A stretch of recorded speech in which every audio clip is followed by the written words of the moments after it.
tradition, but these three big world religions now. This is at the root of Christianity, Islam, Jewish, and anybody else who thinks anything of this mythology and is in that thought process. There's something here rooted as, oh, mistake, hide, more separation. I mean, what a foundation we're standing on. And my sense, and and thank you for allowing me to bring my sense of this, and you can do whatever you want with it, but my sense is that is an inheritance that we need to wake up to, that's fact, and face it from our wisdoms now, however we want to face it. I don't need to know if it was a factual story. I'm interested in that. I don't need to know who wrote it that way and it shouldn't have been, or I don't need to get, but just to see, it's just like to embrace and see. This is at the root of a collective mythology, right at the beginning. First story in the book, and the creation story. That the cycle is mistake, hide, more separation. And nowhere in all of the pages of all this is that reconciled. And that is actually, this will make a great conclusion for our class, because that is what I feel like we're doing here. By doing the feminine Torah, by bringing us into these groups where we chant and approach intuitively and creatively and start linking things up in a much more esoteric way, we can heal the layers that have been lined up with, if there's any taint or skew in there, we can help unwind that and free it. What's Or? Light. So we're going to start with Or. Why? Chapter 1, verse 2. Yeah, end of verse 2. Yehi Or. The light became.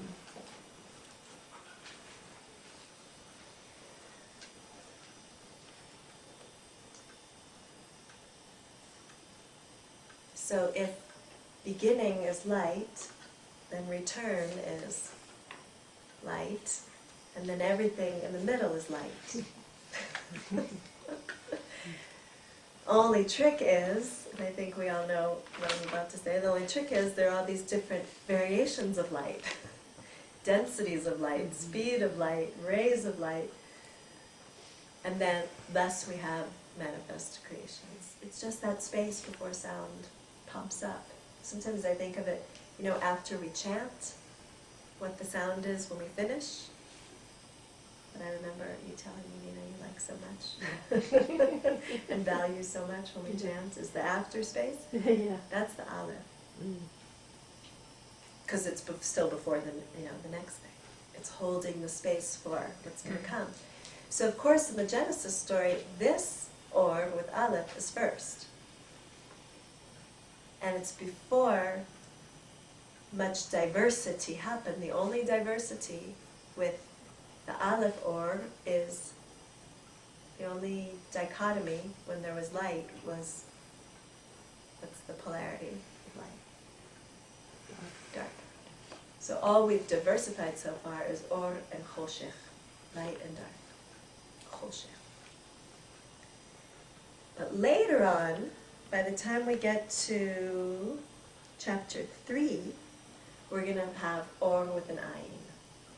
By the time we get to chapter 3, we're just before the verse where they are divorced from the Garden of Eden. They are told, leave. They are separate. They are now, so we've had all these splits of creation, right? Light, nothing, light, dark, land, water, split, split, split, humanity, all the different creatures. Now the split is you human beings and the Garden of Eden. And right before that split is the first appearance of the Ayin Or. Okay, so that's chapter 1 to chapter 3. The next word created from this word in the story is Mithor. Okay, that's just created a few verses later. Anybody know what a me'or is? It's a pretty quick creation story where the Garden of Eden lasts very briefly. This or is understood to be skin. This one. Human skin.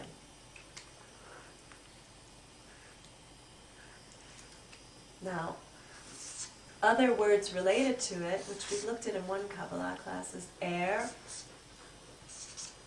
and erum. Air being awake, and erum being naked. This one we hear about before this one. This comes up in chapter 2. Arumim Adam ve'ishto. They were, the Adam and the Adam's woman, they were naked. Okay, remember there's the whole part where they notice they're naked. That comes up in chapter 2, the whole part where they notice they're naked. The closed mem? That's because it's a final mem, right? That's the part where they notice they're naked. And when we get to chapter, and this air, this word awake doesn't come up in Purusheet. When we get to chapter 3, here comes skin. Before chapter 3, we haven't had skin. Now this is what's so compelling. Before chapter 3, we have not had skin. We've had light. A description of the creation of the Adam. And even then, so we're told created from the earth, but even then, we haven't gotten to the point where or, the ayin, or is mentioned. And it's not till after the human and his woman discover that they are arumim, from that word on the far left, that they are naked. Okay, so let's just, again, we're looking at hidden stuff, so it's not going to be too crystallized. But we have this progression of or, just light, and that through all of creation. Then we have the second story of the earthlings being created from dust and from earth. And those ones go through this whole process we're very familiar with, where they notice they're naked and make themselves little waistbands. And then all the consequences of that division, but only at the very end of chapter 3, and right before they're asked to leave the garden, it just says, Adonai Elohim, Yah Elohim, made for the Adam and his woman garments of skin and clothed them. They were made the skin only before they had to leave the garden, right before they had to leave the garden. So, what if, in the very process what if the self-consciousness, the state of mind, yeah, that's what I was thinking about, yeah. right, Yeah. that created a self-consciousness, now whether or not they had, whatever they were made of, that self-consciousness, like we were just saying, if we want Source to come down and tell us something, we're going to have to shout up, right? I said, like, sing, we got to open this up. So the same thing, there's a reciprocal, there's an as above, so below. So if we become self-conscious and shamed, concerned in that self-consciousness, well, we're going to be created skin. Now I'll give you something to worry about. Or, right, so the reciprocal, the cause and effect is not always the way we would think about it, like you were saying, well, they had skin, and then they noticed they were naked. No, they noticed they were naked, and then they had skin. What if they weren't shamed? Right. What if they had noticed they were naked and not shamed? Yeah. Maybe there would have never been the creation. I was skin, body, moving. Space, God, light, moving, and there was no looking. Right. You There just was were. no self-consciousness. So let me try to let me Okay. give an interpretation. Yes, please. So we could say you had skin, because you Mhm. did, Mm-hmm. but your consciousness wasn't there Right. in that. I was not aware of You it. weren't in that. So perhaps we are only told at this point that they were dressed in skin, because at this point is the only point they knew they were dressed in skin. Maybe they actually were Mhm. already, because they were made from the afar and the adama already, we were told that.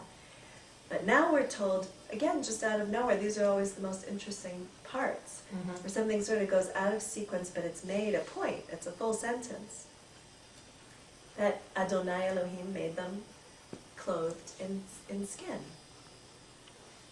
So, in other words, it may be more like, now we're going to bother to say they're in skin, because now they know they're in skin. And once they're in skin, the biggest separation happens. Right? So once we believe we ended our skin, the biggest separation happens.